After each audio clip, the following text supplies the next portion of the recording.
All right, so what makes a muscle grow? Fundamentally, what we need to do is we need to place a muscle under enough stress to make it respond in a way that is going to grow bigger over time. So what that simply means is that we want to lift things that are heavy enough for long enough, rest and recover, and then repeat that process over and over again. That, in a nutshell, that's pretty much how a muscle would grow. What do you think, Ed? Anything you would add there? Yeah, no, it's right. I think in terms of maybe like putting into practice, if you get a weight that you can do for no more than 30 reps and you finish a set no more than 5 reps away from just not being able to move that weight, then you're probably in that zone that Ivan kind of described. That's what research is kind of showing. I don't think those numbers are exact. I think 30's given as being used as that number just because I don't think they've researched anything higher. So it may well be the case that you could go even lighter. Likewise, 5 reps in reserve is kind of just this number that I think is thrown around, probably isn't massively accurate. But I think that gives you a bit of a ballpark of basically you just need to be working relatively close to your limit, regardless of kind of what you're doing. Just to confirm, that's 5 reps in reserve if your goal is 30. Yeah, exactly. So let's say the most reps you could do with X weight is 30 reps, and that is you literally not be able to complete another rep without changing your form. Then you'd have to be getting at least 25 reps. But the closer you do get to that 30, the more stimulus you're getting on that. Now, as we'll probably go on and talk about later, also more of a recovery demand you're going to have from that set. But the closer you're getting to that 30 out of 30, the more stimulus, the more reason you're giving that muscle to grow. Is there a difference between going 25 out of 30 and say 30 out of 30? Yeah. I think practically there are a lot of differences. Firstly, that knowing how close you are to failure with higher rep sets has been shown to not be very accurate anyway, because what is really giving out at that time? Is it your aerobic fitness? Is it other things that are sort of given out before the actual muscle? So the higher your rep target is, or the higher the reps are when it comes to sort of, growing muscle, yes, you can use lighter loads, but as you increase the reps higher and higher, it just gets harder to gauge how far you are from failure. And this is why general recommendations will always sort of aim to keep people between, say, 6 to 12 as a good target. So you want to sort of be getting close to failure in between that sort of rep range. That's where that hypertrophy rep range sort of came from, because and we can discuss some other factors as to why that's a productive range for most people. But one of the main ones is that's very easy it's much easier to know how close you are to failure within such a relatively moderate rep range versus a super high one. Is there any circumstances you think doing something like 20, 30 rep sets are beneficial for the average person? Yeah, I think a variety of rep ranges can be used. I personally think that those rep ranges are helpful. Headspace was like, you're like, yeah. No, I think they can be helpful if you're injured, like if you're sort of nursing a specific body part and you can't go as heavy on that certain movement. I think going up in repetitions can be a nice way to add overload without, say, stressing the joints as much, or BFR is a good example of that, right? You can go up to super high repetitions if you can't work in that moderate rep range for whatever reason. So I think I wouldn't recommend it for most people, but I still think there's an applicability in using such high rep ranges for sure. Just for layman's, what is BFR? Like blood flow restriction training. So like you wrap your arms up, wrap your quads up, or whatever body part you want to sort of occlude with blood, and you just go ham. You just pick a load that sort of gets you to that 20, 30, 40 rep range, and then hope your legs and arms don't fall off. Yeah, the pumps are pretty good on that, aren't they? For most people listening, just don't try it. It's probably just going to take you down a rabbit hole you don't need to go. Disclaimer. Yeah, disclaimer, don't do it. Ed, you had different opinions. What were you going to say? I don't think my opinion is actually that different. I think 20... I'm a big fan of working up to, say, 20. I think going above 20, I think maybe the trade-off for the average person, I think probably, I'm not sure, is there. I think like the injury is potential context, it could be useful. But what sort of exercise do you recommend you going up to 20 on? I do a lot of, I did run RDLs for a while on that, didn't I?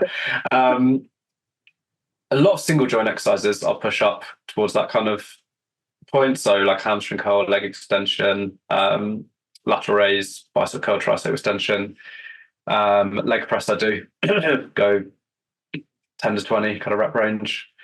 You like pushing your curls and extensions up to 20 reps?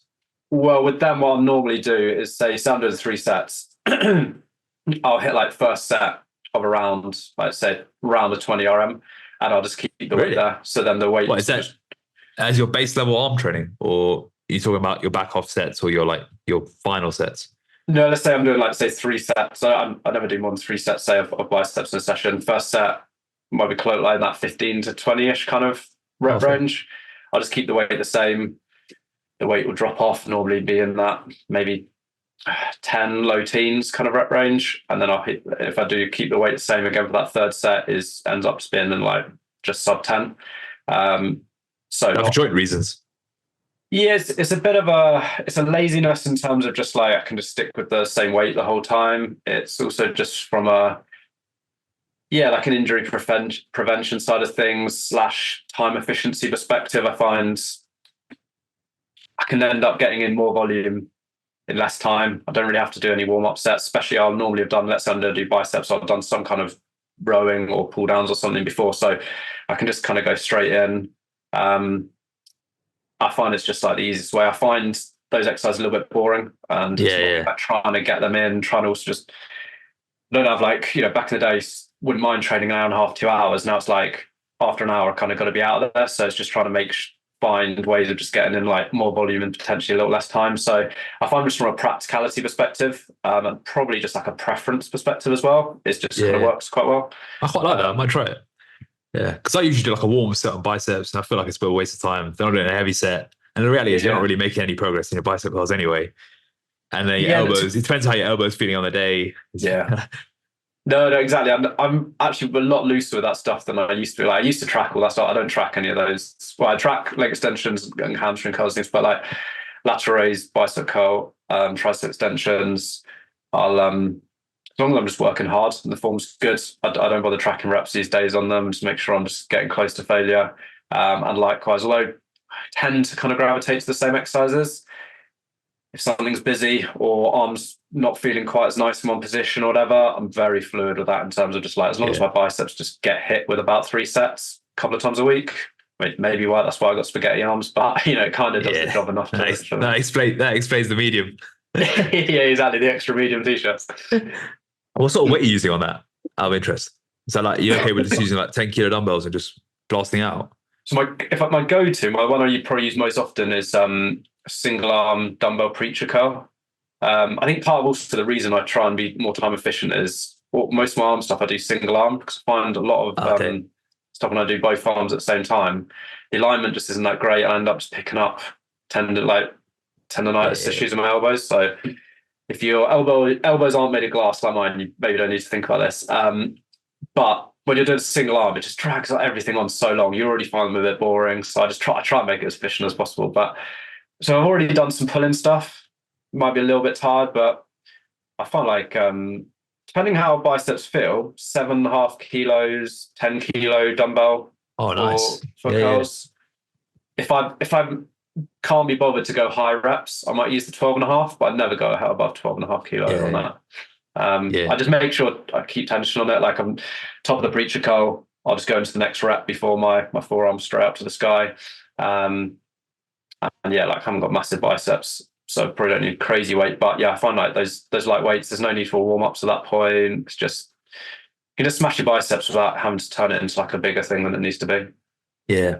Obviously, we went down a bit of a rabbit hole there talking about bicep curls and single joint exercise. But for applicability to people listening, what does that look like in terms of like the overall message of what you just said, which probably reverts to like maybe the later exercises in your workout, how to maximize those to make your muscles grow? So, the way I'd say is find exercises that you can do with good form, that don't hurt. They're going to be like the most important things. And you may have like a million different exercises to choose from that will chop it down to potentially not still loads, but potentially less, depending on where you're coming from. What works practically in your gym, it's all great if you love this preacher curl machine, but if it's literally like a chain of guys just waiting on it for half an hour, it's probably just not a worthwhile trade-off. Like it's not that much better than just doing it with dumbbells or just doing a normal dumbbell curl or a Kearns cable. So, but the main thing is, as long as you've just got your form nailed down and you're working hard, you're good to go. Now you can read a million different research papers and argue in Instagram comment sections all you want about different muscle lengths and this exercise versus this. The reality is, for these small muscle groups that are basically just kind of doing one thing, like a lateral raise, like you're just moving your arm out to the side. It's just the same thing. Yeah, it's going to be slightly different if you have a cable versus a dumbbell, or if you change the angle of your torso, it's going to make it slightly harder in a certain point. But no one here is going to have either giant delts or no delts because of a slight tweak like that. And so it's just making sure, find exercise that you like, it's practical, doesn't hurt, go hard with it, be consistent with it. I think what maybe just makes those smaller exercises slightly different to, at least the way I'd view it, to some of the larger exercises, is that there's less of a skill component in general. And so if you are chopping and changing between a front squat, a back squat, a hack squat, a split squat, a leg press, each session, you're almost just trying to find your weight, trying to find your range of motion. It's just like a skill exercise each week. Whereas once you've got the basics of doing a curl down, you can probably chop and change that curl every week. As long as you're just working hard, you're probably fine. The big takeaway for people here is find what your indicator lifts are and the big lifts that you do want to keep steady through your program, because we may have said it a million times, but it's always worth reiterating that the biggest myth out there is chopping and changing your program every single week and program hopping, because like I said, it does become then a skill exercise versus an actual muscle building exercise, because it takes 4 to 8 weeks to learn the skill of a movement before you can actually really go hard on it and get the training effect from it. So if there's a few exercises you can pick that you can stay consistent with no matter what each week, that are probably available from an equipment perspective, that they're not too niche, and if you're training at a peak time, you're not going to be waiting 20 minutes to do it, that would be a really good use of your time to identify what they are. So for example, all my key ones, I know are all free weight exercises, so I don't have to ever worry about having equipment. And in fact, most of them actually don't require benches either. So a split squat, dumbbell RDL, a dumbbell floor press, and a chin up. I know as long as I get those 4 exercises in through the week at a reasonably heavy weight, everything else is pretty much freestyle if it needs to be, whether it's due to time or whether it's due to just equipment availability. Do you have any sort of equivalent indicators? Now, Ivan, obviously you're a bit of a niche scenario, but you probably have similar sort of things that you do to maintain muscle and strength.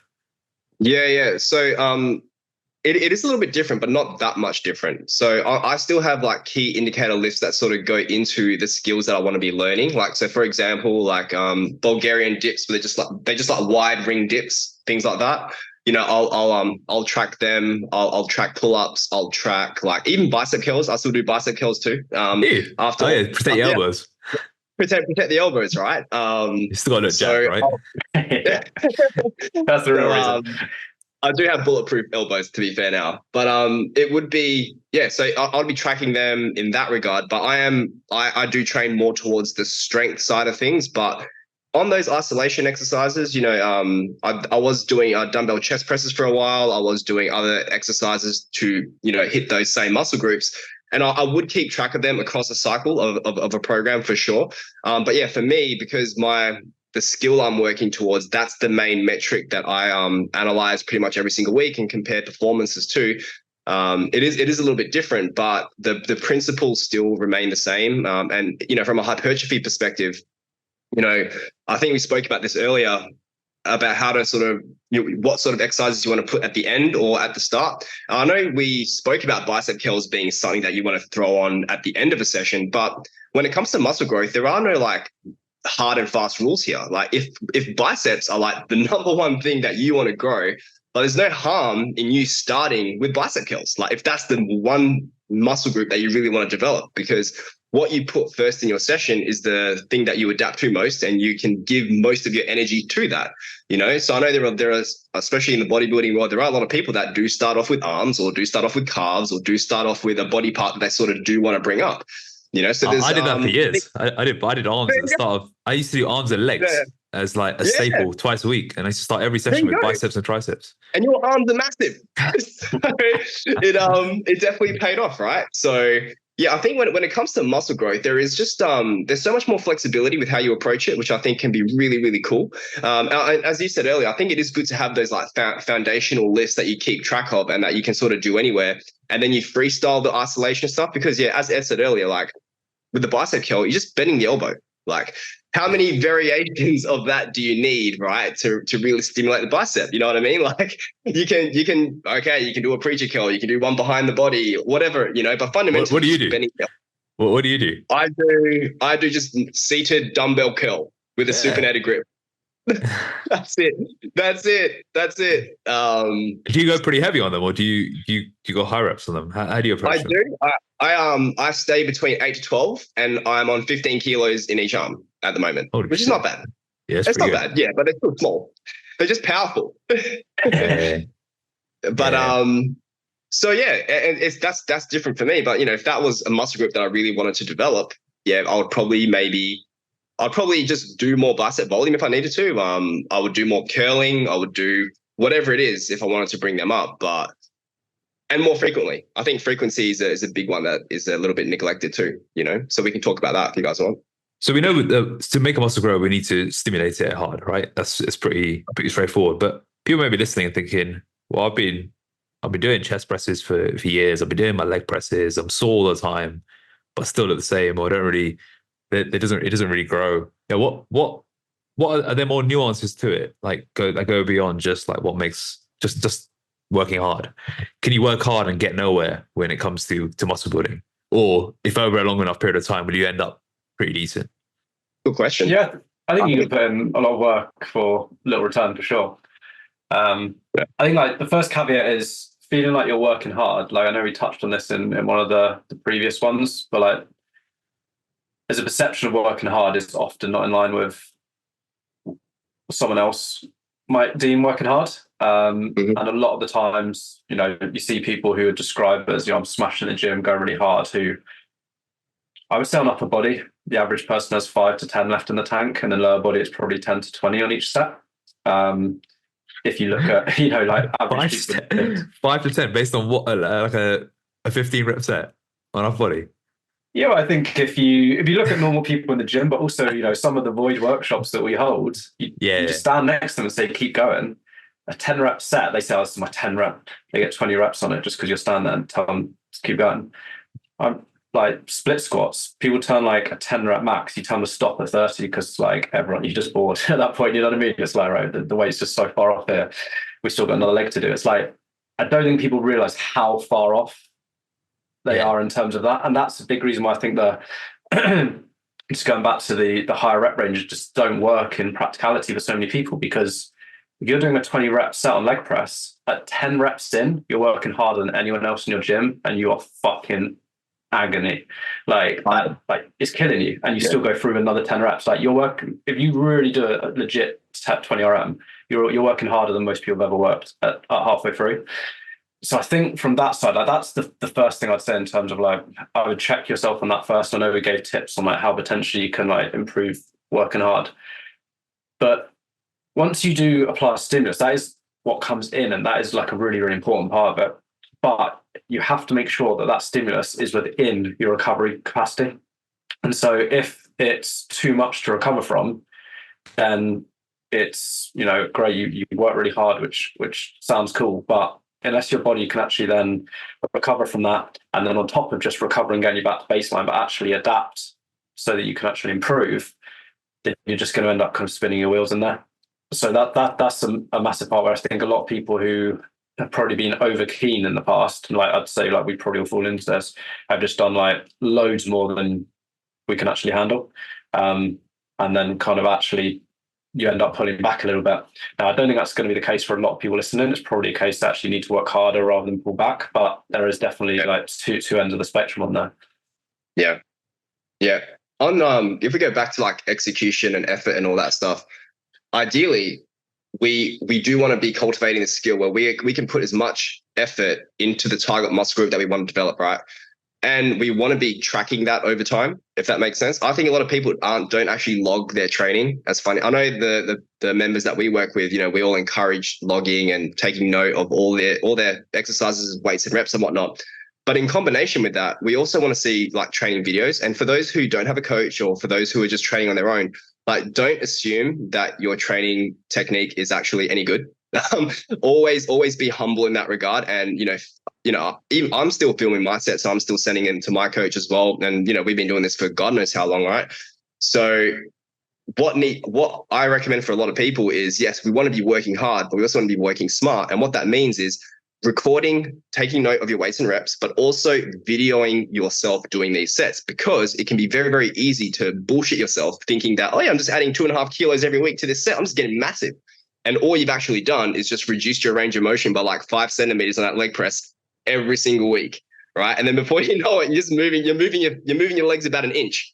You're that guy in the gym. You're that person, right? Stacking on all the way to the gym to move it an inch. Okay. So this goes back to sort of what I'm discussing there about effort and why you want to be. You can feel like you're working hard, but you also need to know objectively what you're doing. You want to be directing that energy in a fruitful way. So yeah, those are just some simple things. There's some simple errors that we see. A lot of people, when they first come to us, they're like, we've never tracked our weights. We've never tracked this. We've never videoed anything. And then, but over time, the more they do that, the more they realize, just how important and how beneficial it is over the long term. When I look at guys in the gym, I think a lot of them are those who are like well developed or have got a decent amount of muscle. I think a lot of it's just through a lot of effort, because they train hard. Yeah. But their technique is usually terrible. They don't have any programming. They just sort of go hard in the sets that they go hard at. And they might be using short range of motions. They might be making up as go along, but they've just done it for about 10 years. And they've just put in a lot of really hard sets. And there's one guy I was like supersetting chest press with the other day. And he kept commenting on my form. And he was like, bro, like, just bring your hands here, position your body like this. And I was like, and I said, oh, I'm just going to do a warm-up set. And I like stripped all the weights off, just put like 10s on each side. He's like, hey, is that it? You're going to start with that lighter set? And in the end, like on our working sets, we're using the same weight. And I'm using like full range of motion with a pause at the bottom of each one. He's like declining his entire body, like bringing his arms like right next to him, and then just pumping like 5-inch reps. But he had a pretty decent physique. But he took every set to like beyond failure. And then he was supersetting with like another exercise for chest. And then he was like, oh yeah, bro, I just go light on these because I'm using the same weight as him. He's like, yeah, just go light on these because I'm supersetting with the other ones. So, I get an extra pump and, just blast the muscles even harder. I was like, yeah, it's cool, man. Like, let me just get on with it. But it was just the point of like his effort was so high that it didn't really matter. Yeah. But I just think if they applied that with structure and tracking, it could be even better. Exactly. Also, and sorry, just to use that, I think you've got to balance out what effort is there though, because if you're using like short range of motion or just like form's not good or whatever it is, like no one uses poor range of motion to make it harder. Like everyone, if you're doing pump reps, like I know it's like the new thing now of doing like these lengthened partials, like that's what these kind of like these people in the gym are doing. They're doing partials like where it's easiest, or like bouncing through the hard bit, using other muscle groups. So you can systemically, so like as a whole body system, work really hard doing an exercise, but it doesn't mean that you're actually being accurate at it. It's like all the guys doing, crazy heavy bicep curls, but they're doing a hip thrust with everyone to try and make sure they're like, overall, you're taxed. You're going to feel tired at the end. You might grunt and you might be sweating, but like how much of that is going to your bicep? And that's where it's a case of maybe you need to go beyond failure on every single one. I mean, I'd argue probably already at technical failure on rep 1 if you can't even use good form, but like, you're going past failure, you're doing crazy high amounts of volume, all of this stuff. But it's because how you're directing that stimulus is so inaccurate and so bad. You just got a scattergun approach. You need to do fire so many bullets just to get enough on target. Whereas if you just use better form, it's like using a sniper rifle. You're like bam, bam, bam. Maybe it's 3 sets and you're done because you just hit bullseye every time. You don't need to do a machine gun for 20 sets. And then he kept telling me like how he's using a lightweight today. I'm using the same weight as him, right? So he's really trying to emphasize the fact that he's using a lightweight. And he said, yeah, bro, the muscles don't know what weight is. I was like, yeah, I know. He's like, whether it's 50 kilos, 60 kilos, 30 kilos, it's all the same to the muscle. You just got to work it really hard and put the tension through it. I was like, yeah, I mean, I'm sure that's working well. He just kept like, the whole thing was just like this whole justification of why he's using the same weight as me. That's so good. The ego is big in muscle building circles. So yeah, I mean So yeah, it's either like nail your execution or range of motion, or nail your effort levels, or do both in an ideal world. Yeah, and keep it consistent too. Like, and this is why recording yourself is so important. I know it can be a faff sometimes, but not only is it going to help you with your technique, it's also going to just help with like injury prevention and keeping you safe in the gym. what I've noticed with a lot of beginners when it comes to training hard is the fear of injury, which I think is a fair thing, right? You know, some people are scared to like push on a dumbbell chest press to be like, well, what if the dumbbells fall on my face? Yeah. Or like if I get stuck at the bottom of a squat, or I get stuck at the bottom of a leg press, you know? So learning all that, I think that could be a reason why a lot of people do stay away from failure. That's just what I've seen, but I know there's more to it than that. But I think that's something that we do have to consider as well. Like what exercises are safe to go to failure on, and which one's probably a little bit better to leave like a couple in the tank. You know what I mean? Well, let's move to when to add weight, when to add reps, and when to add nothing. So let's say you got the other above all dialed in. How do you then make adjustments in actually a prior progression? Are there any sort of logical decisions you have to make before you decide, all right, now it's time to add weight, or now it's time to add reps? So there's a million different ways to do it. The way I recommend for most people is get your rep range for that exercise. Let's just use 8 to 12. It's one we use quite a lot. You've got a weight that has you finishing a set within that rep range. If not, you need to adjust the weight. But once you're in there, let's say you're at 8 reps for 10 kilos for 8 reps. I recommend most people to stick with that 10 kilos for that set and just focus on adding reps until they get to that 12 reps. Once they hit the 12 reps, the next session, they increase the weight by the smallest increment possible. So on dumbbells, it might be a slightly bigger jump. So from 10, it might go to 12 and a half or 12. On a machine, again, it's kind of, if it's like a pin loaded one, you're a bit at the mercy of what jumps they've got. This is where I think barbells are actually like a big advantage of barbells, is that you can normally just use smaller progressions on there. And then from there, see how that then impacts your reps. Let's say you still get 12 the next time, well, then you can just increase the weight again. If you find that with that increased weight, your reps start to drop off a little bit, so let's say it drops you all the way back down to 8 again, then you just stick with that new weight and again, focus on increasing the reps up again. If you find that jumping from or increasing the weight one level drops you all the way out of the rep range, then potentially go back to that lower weight and you can either increase the rep range. So rather than say 8 to 12, you know that once you're at 12, you're still not strong enough to handle the next weight up. So instead you could go 12 to 15. Then once you've got those 10 kilo dumbbells for 15 reps, you then go up to the 12s or 12 and a halves. And by that time, hopefully there'll be enough crossover. If again, it's still too big of a jump, potentially you can push the reps up even more or add pauses or find other ways to then still make it challenging or progress. But I guess my overarching kind of way to sum that up would be form just gets nailed initially, as soon as you can, nail form. That then stays completely non-negotiable moving forward for the rest of the time. At no point does form need to drop in order to make a progression. And if form is required to drop, then it's not a progression. It's not ready to make that progression yet. So form stays good the whole time. I think perfect's maybe not like realistic, but I think like at least at an 8 out of 10. So if that always stays there, hopefully you can get close to 10, but it never drops below an 8. From there, you go reps up to the top of the rep range. Once you hit the top of the rep range, increase weight by the smallest amount possible, rinse and repeat, and you can just cycle through there. And unless there's kind of injuries or kind of other variables that come into play, rinse and repeat that for the rest of your life. You may find that you need to change rep ranges, but it's a great way of making sure that you're making progressions on a fairly regular basis, but also that your progressions are relatively small, so you're not making big jumps. So it's a great way, I think, for most people to implement this. The other thing I'd add to that progression is once you do tap out a rep range, just make sure you've dominated that weight before you go up.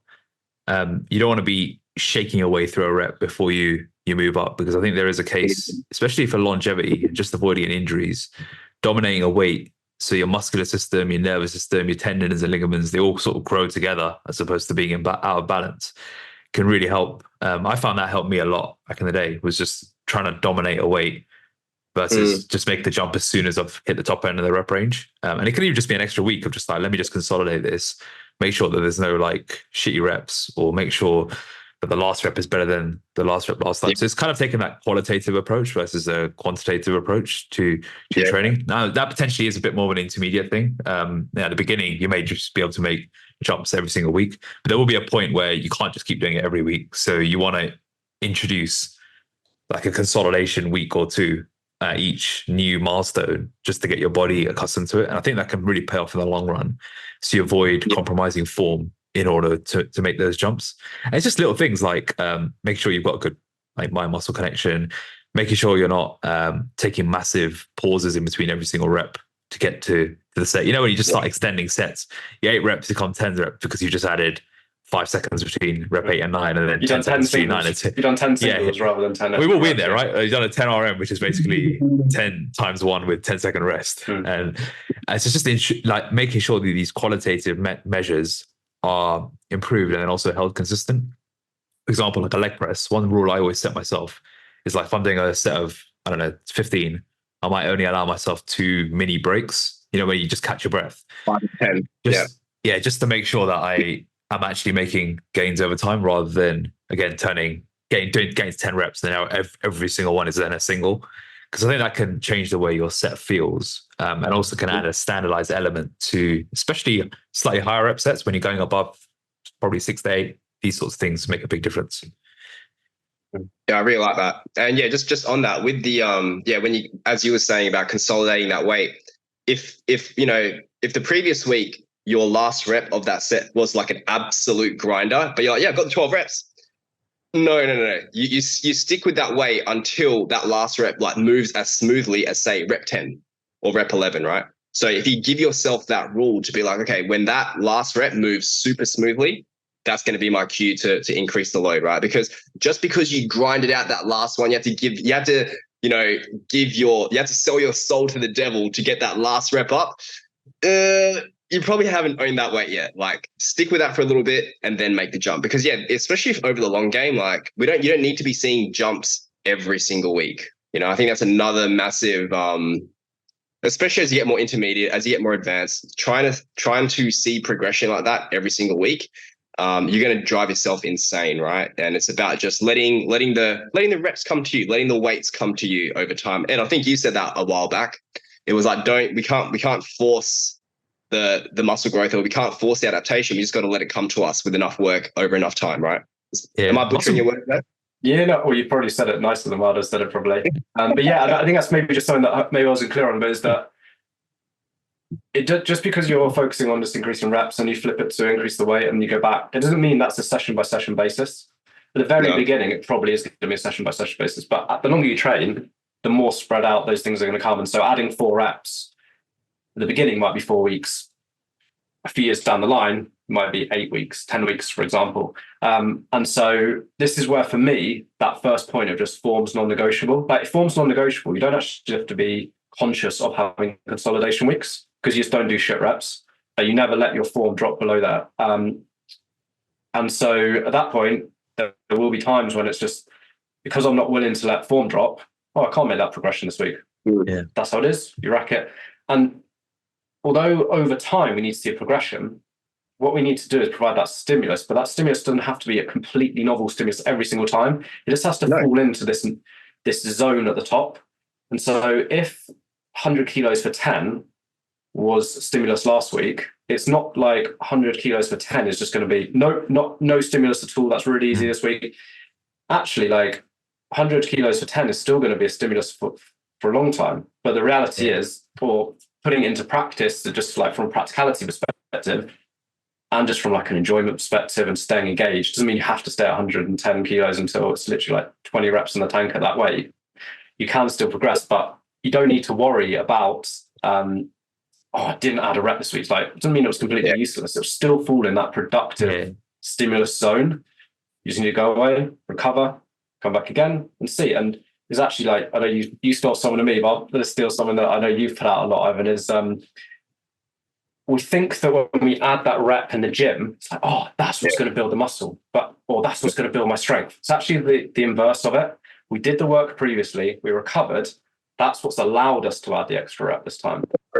Yeah. Rather than like, that's what's going about it. And I mean, I guess you could say you keep putting in the work and that's what allows it the next time, but it's the work you've done and the recovery you've had that then allows you to express that strength. Yes. Rather than being like, I get this rep or I don't build any muscle. That's not quite that. It's very non-linear muscle building, whereas fat loss is much more linear. Yeah. Then you get those days when the day when it does arrive, it's when you walk in the gym and you're like, this is going to be a good one. You know, like, when you have like, let's say you're doing, because when I used to be more on it with my muscle building. There's always like, let's say it's deadlifts and I'm going up to like 140, 150 on RDLs.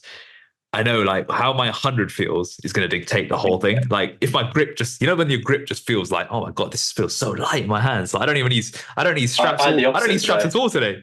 If you've got that sort of feeling, it's going to be a good one. Whereas if that 100, you lift the 100, you're like, I probably need straps for this one. Then it's going to be a slog, right? And I think once you get a little bit more advanced, you can start tuning into these little biofeedback mechanisms. And now I'm learning it in like other things I'm doing. So if it's like running or Thai boxing, I always know like there's certain things I do that will gauge the whole session. Like session boxing, if the thing goes well at the beginning, I'm like, oh, this is going to be a good one. Whereas if at the end of shadow boxing, I'm like catching my breath and it's feeling stiff, I'm like, oh, it's going to be a slog. So there'll be all these markers that can help you dictate whether it's going to be one of those days.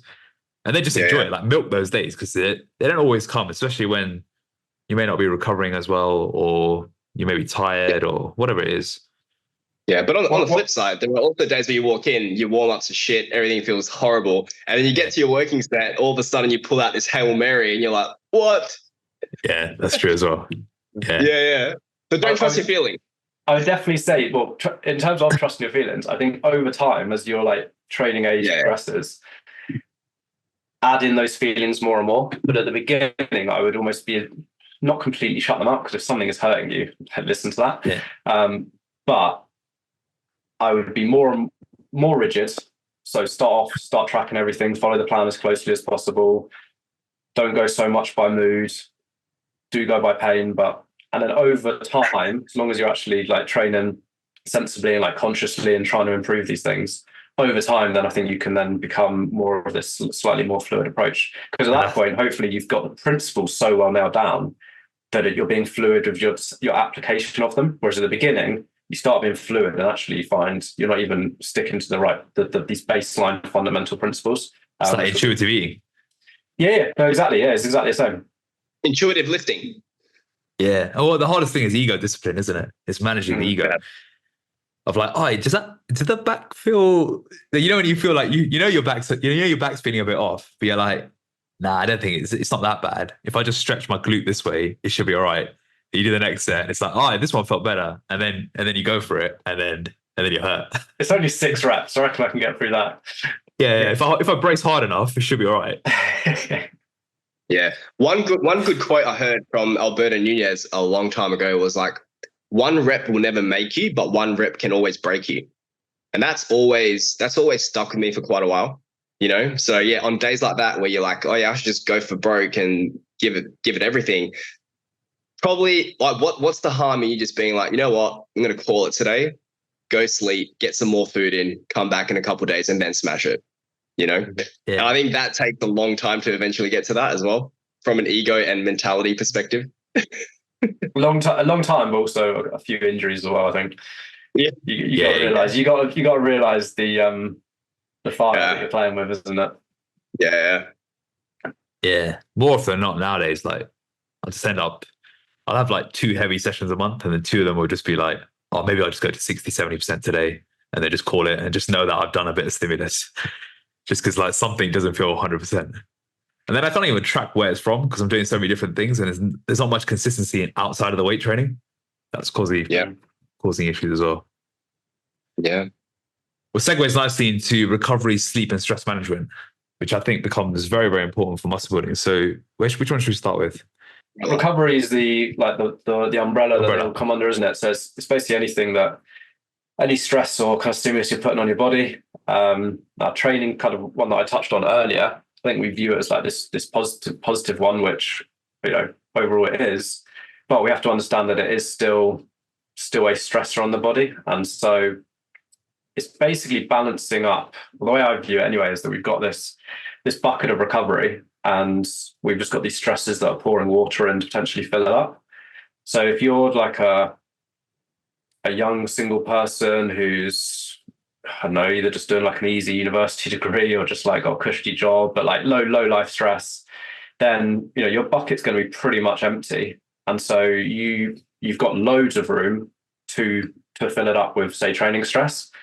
But if like you're a single parent working, whatever, like it might be that your stress bucket that recovery, kind of that bucket of recovery, is almost full by the time you even get onto exercise.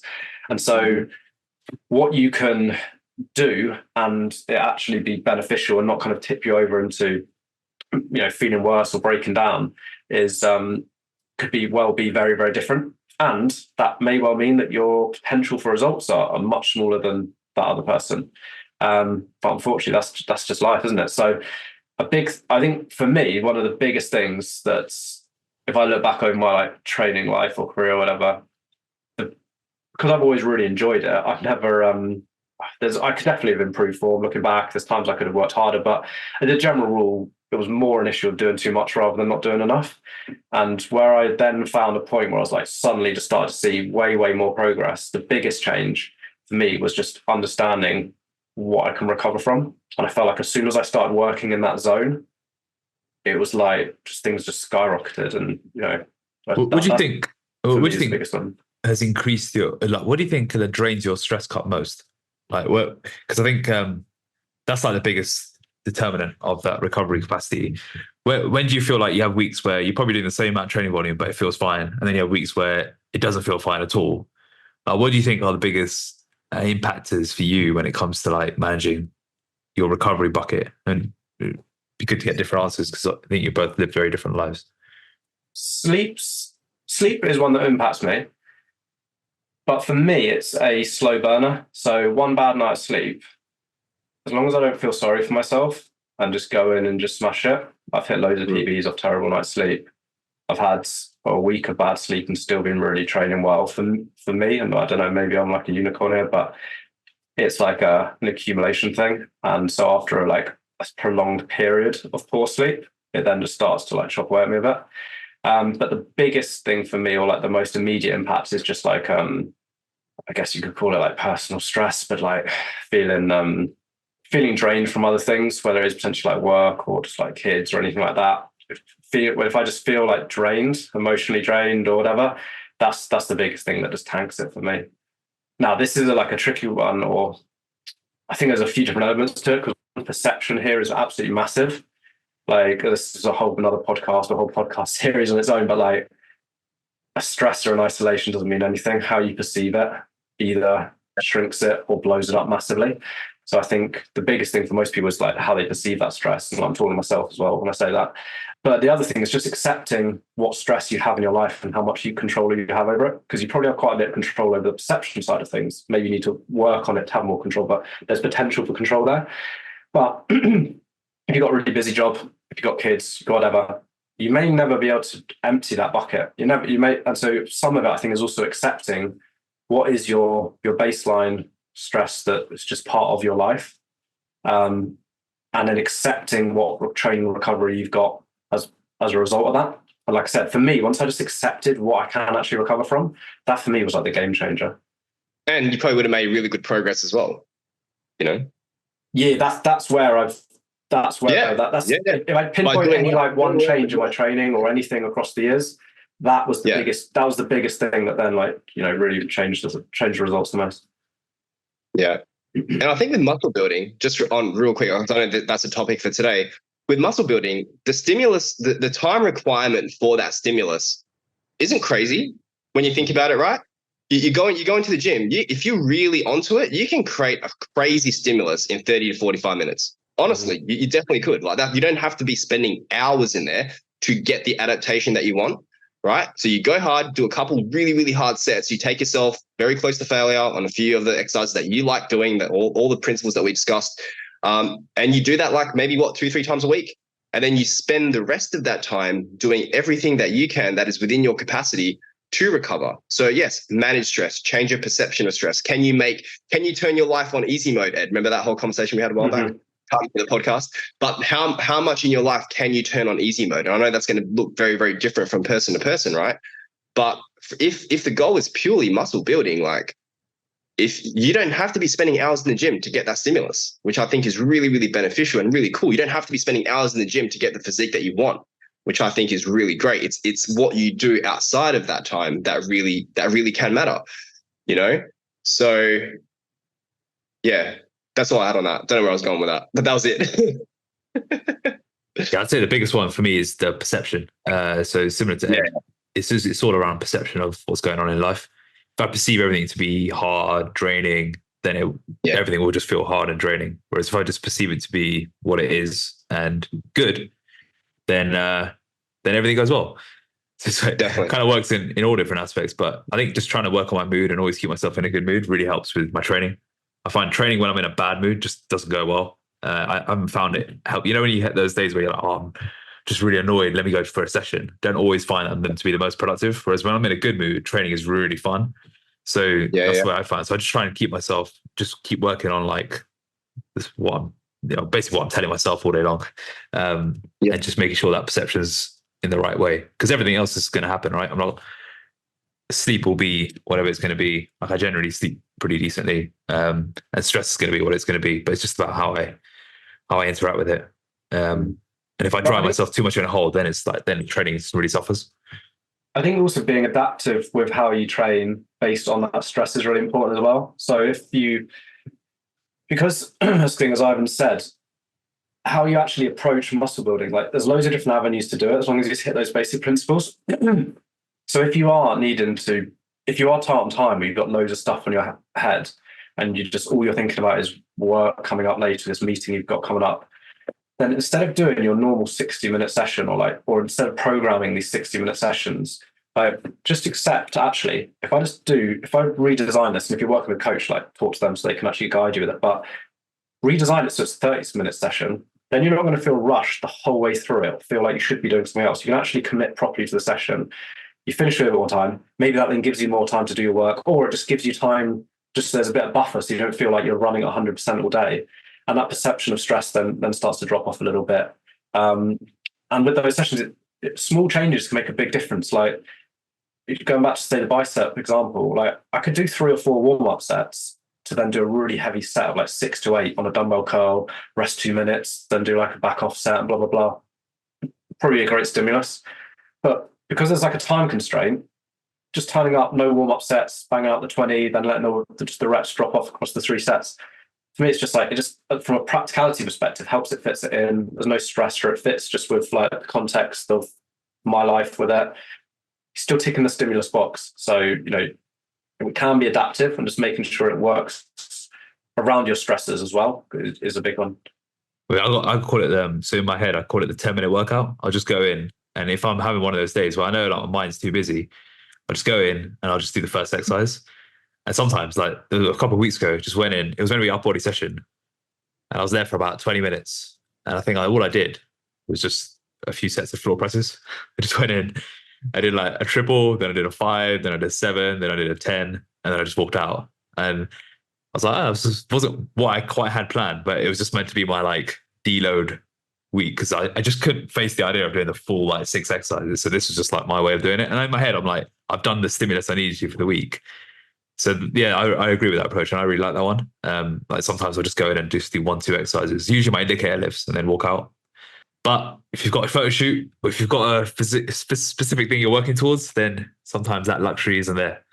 So this is probably better for like long-term maintenance / long-term sustainability protocols, rather than peak performance, get into the best shape of your life type protocols, or maximizing muscle building. Yeah, that's just keeping you in the game during those tough times, so you can then come back on those peaks. Although with muscle building, like there is probably some. I remember one time, it's still this vivid memory of like I had a half an hour between a personal training clients. This is back on the gym floor, and it was just one of those. Those days you got like 10, 12 people, and it's just the back to back, and it's Friday as well, so you're already tired from the whole week. And it was like, it was when I was doing like Widowmakers on my workouts to start with, and that was like, and then it was the rest of the workout. So all I did, I just walked in 10 minutes, and in my head, I've got 10 minutes to do this Widowmaker set. So I spent 8 minutes psyching myself out, and then 2 to 3 minutes just doing the actual set. And that was it. That was my workout done. But obviously that stimulus is just like insane, through like absolutely mental. And I spent the other 20 minutes just feeling sorry for myself afterwards. Yeah, but you know that the hardest part of the session was done. Like you've earned the right to noodle around for like 20 minutes. Yeah. And that was good for muscle building. Cool. Any final thoughts on muscle building? I guess if you haven't already, go back and listen to the avatars one, because we touch more on the nutrition side around it. And that is probably going to be normally the biggest struggle. for most people during muscle building, and deciding on which approach you're going to take from a body weight perspective, calorie intake perspective, etc. So definitely check those ones out, because I think hopefully this is the gym work. That'll be the other stuff. And if you put them together, you should be massive within at least 6 weeks. At most. If your nutrition dialed in, then the main takeaways from today is apply progressive overload, use perfect form, and pick exercises that work nicely for you and feel good and are pain free. And that's a wrap.